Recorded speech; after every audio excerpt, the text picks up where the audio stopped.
أهلا البنات، اش اخباركم؟ لاباس عليكم على خير؟ كنتمنى نلقاكم هاد الفيديو في صحه مزيانه. اليوم غنوجد معكم هاد الكيك هذا اللي كيجي بخيزو الكركاع، كيجي مفشفش ومعلق.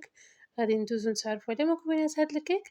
ففي واحد الاول غنحتاجو 3 ديال البيضات اللي يكونوا بدرجه حراره المطبخ، مع كاس عنبه هكا ديال سكر سنيده، مع كاس لارب ديال الزيت النباتيه، وكنزيدو كاس عنبة عامر ديال الحليب اللي يكون بدرجة حرارة المطبخ، وغادي نزيدو 2 ساشيات ديال الفاني. وغير بالخلاط اليدوي غادي نخلطو هادشي مزيان مزيان مع بعضياتو حتى كتفاعل لينا هاد العناصر مع بعضياتها وكتجانس. وغادي نزيدو الدقيق. فبالنسبه للدقيق يا البنات، فغادي تهز لينا من 2 كيسان وربع حتى 2 كيسان ونص ديال الدقيق اللي يكونوا هكايا مغربلين. وغادي نعاودو نخلطو بالفوي حتى كيدخلنا هاد الدقيق هذا في باقي دوك السوائل، وتنتحصلوا على واحد القوام اللي كيجي بهذا الشكل هذا. وغادي نزيدو 3 ديال الخيزويات متوسطين اللي كنحكوهم هكايا في الحكاكه الرقيقه. وكنزيدو اي حاجه عندنا في المكسرات. انا درت هنايا طريفات ديال الكركاع مع بيبيات شوكولا، تقدروا تزيدوا شويه ديال الزبيب الا كان عندكم، وزيدوا 2 خمارات حمرين. وغادي نخلطوا هادشي مزيان بواحد الملعقه حتى كندخلوا هاد العناصر هادي في باقي المكونات بهذا الشكل هذا.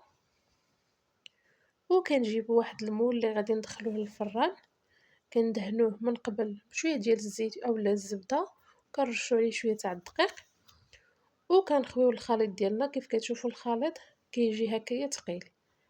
غادي نخويوه هاد الخليط في المول وغندخلوها طيب على نار متوسطه من الفوق للتحت. وغادي نرجع معكم شوفوا كيفاش كيجي شكلها.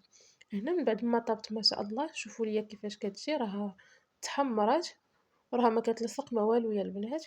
وغادي نقلبوها. شوفوا ليا هنا راه باقا سخونه، شوفوا ليا الهشاشه اللي كاينه في هذا الكيك هذا.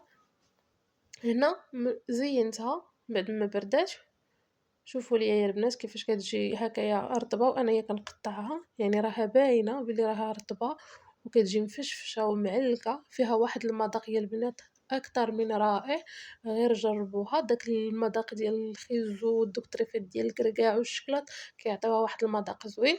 انا زينتها هنا بواحد دانيت ديال الكراميل، ودرت عليها طريفات ديال الكركاع وحكيت عليها شويه ديال الشكلاط. تقدروا ديروا نتوما الكريمه اولا اي حاجه عجباتكم، ولا تقدروا تخليوها غير هكاك راها كتجي فنه. شوفوا ليا البنات كيفاش كتجي، راها كتجي معلكه وكتجي مفشفشه. غير جربوها يا البنات. وكان هذا هو الفيديو ديال اليوم، كنضرب لكم موعد الفيديو اخر ان شاء الله. وما تنساونيش بواحد اللايك وكذلك بواحد التعليق لكم محفز، وخليت لكم الراحه.